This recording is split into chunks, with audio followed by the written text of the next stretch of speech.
Melvin Gordon has arrived at the facility, the team facility in Costa Mesa. So there he is. He's not going to be 28 this year, going to be 25, his old college number. But Melvin Gordon expected on the practice field today. 63 days late, but better late than never. Ending his holdout without getting his wish, a new contract or a trade. His 9-week absence is going to cost him a little bit. Our NFL insider, Josina Anderson, now on Coast to Coast. So he saved a little wear and tear on the body. Yes. He's going to pay some fines, probably. He's going to lose some game checks, probably. So why ultimately did he decide to come back without a big contract?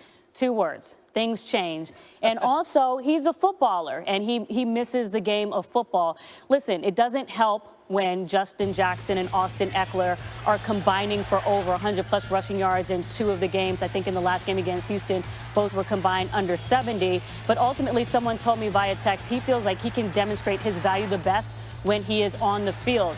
Now, some people are talking about whether this was a worthy holdout and what have you. But you have to keep in mind that the difference between Melvin Gordon and Ezekiel Elliott is that he is eligible for unrestricted free agency next year, whereas Ezekiel had 2 years left. So he was thinking, if I can save some games where I don't get hurt, I'm protecting the bag on the other side as well. And there were also teams that did show interest in Melvin Gordon. However, the compensation, as we discussed, I think a couple weeks ago, was so high that it could not occur. Okay, so what are his plans in Los Angeles, both near future, like Sunday, and moving forward long term? So I talked to a source about this, within the hour, and they said it's doubtful that he is going to play, that being Melvin Gordon. Certainly it helps when your opponent is at Dolphins, so you're not necessarily in a rush to do that. And plus, the source also said that we want to get an opportunity to examine where his football conditioning is. Training with your trainer on your own and on Instagram is not, the same as Von Miller coming down your throat. So got to see where he is in terms of that. I also reported that it is not his preference to be in San Diego past this year because the ultimate goal is Los still Angeles, right? Right. To get that, right, is to still get that long-term deal. Okay. And if they weren't going to give it to him this year, most likely not going to do it next year. And sans being tagged, he can get that with another team. Okay. Melvin Gordon at the facility as we speak. Chargers practice later on today. So we got 1 star with his team and 1 star leaving his team. Let's go through the Jalen Ramsey timeline. Go back to September 15th. 2 Sundays ago in Houston, he had the spat with Doug Marrone, had to be separated on the sideline in a loss to the Texans. The next day, Ramsey demanded a trade, a fact which he said he didn't leak to the media. And then this week, he missed practice on Monday due to an illness, on Wednesday with a back problem. Now he's gone from the team for the birth of his 2nd child. So what does all this mean, Josina, coming up on Sunday? Okay, again, so a source again underlined Jalen Ramsey's stance has not changed with regards to wanting to be a member of the Jacksonville Jaguars. This is a player, a star player, some who may say top 10 player in the NFL, who thinks that his value is better expressed on another team. Now, coincidentally, the birth of his child, as I'm hearing, is coming before Sunday's game at Denver. Okay. So that presents somewhat of a timeline there. Yes, he was ill. Going to underline that. I'm not going to go into a degree of illness, but all these things are happening.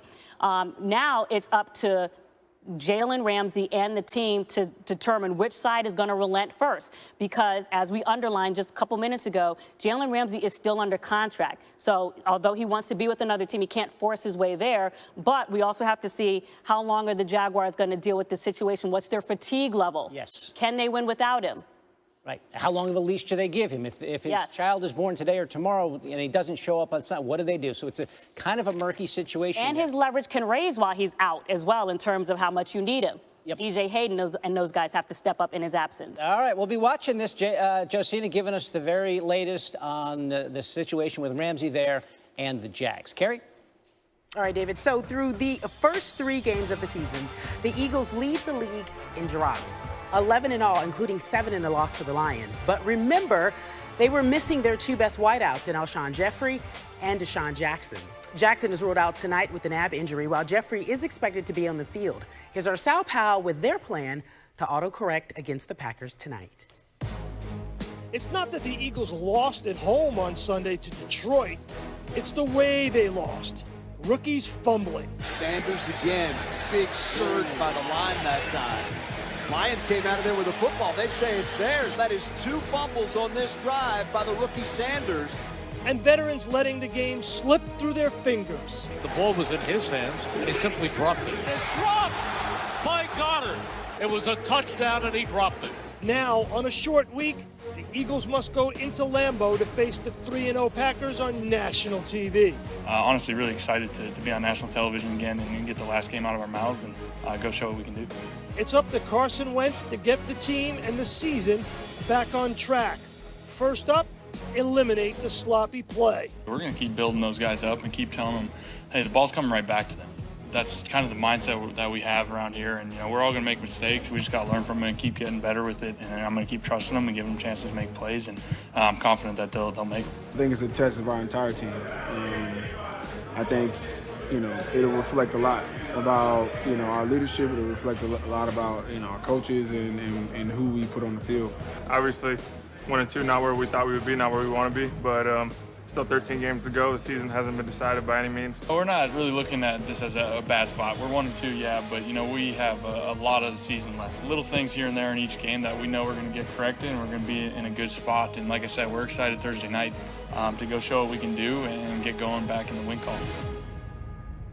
Okay, so good friend Victor Cruz joining us here on Coast to Coast. So, Vic, the Eagles are in need of a win tonight. We just heard Carson Wentz say that everybody makes mistakes. His receivers will keep getting the ball. I heard you this morning on Golic and Wingo. You were talking about it. You played the position. How do you get your head back in the game after so many drops? First of all, Carrie, thank you for tuning in to Golic and Wingo on me this morning. Appreciate that. Well, I think first and foremost, he has to kind of build the confidence of his receivers again. And I think he did that. I heard earlier in the week after the game, after a practice, he pulled his receivers to the side and kind of after practice, and kind of started to throw them the ball and start to talk through some offense and trying to get those guys back on the same page and build that confidence back up. I've been in a position where you drop a couple balls in the game, your psyche's off, your confidence is off, and you need your quarterback to kind of come in and say, hey, I got you. You're our guy.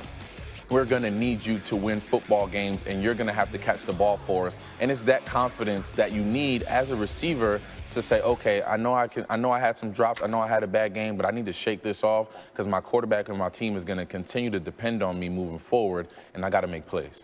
They say the greats have amnesia, so that's great information. Exactly. Meanwhile, it certainly won't be an easy task for that offense against that much improved Green Bay defense.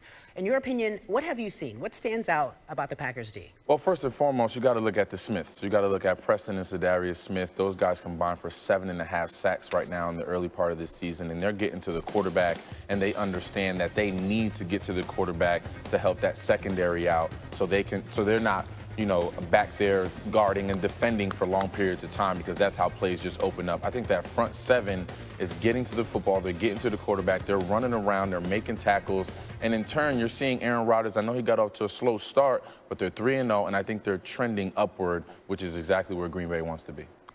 All right, Victor Cruz, the Packers are looking to start 4-0 for the first time since 2015. Thank you so much for joining us.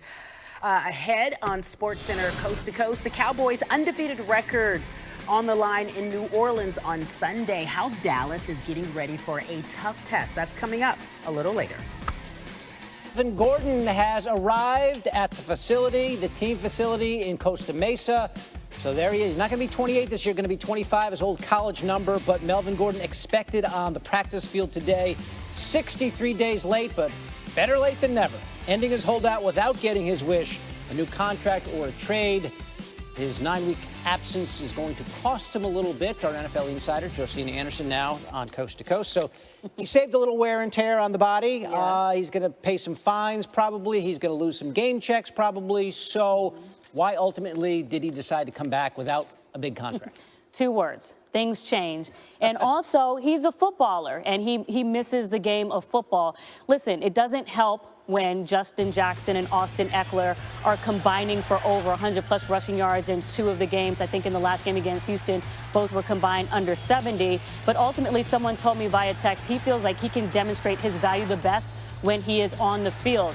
Now, some people are talking about whether this was a worthy holdout and what have you. But you have to keep in mind that the difference between Melvin Gordon and Ezekiel Elliott is that he is eligible for unrestricted free agency next year, whereas Ezekiel had 2 years left. So he was thinking, if I can save some games where I don't get hurt, I'm protecting the bag on the other side as well. And there were also teams that did show interest in Melvin Gordon. However, the compensation, as we discussed, I think a couple weeks ago, was so high that it could not occur. Okay, so what are his plans in Los Angeles, both near future, like Sunday, and moving forward?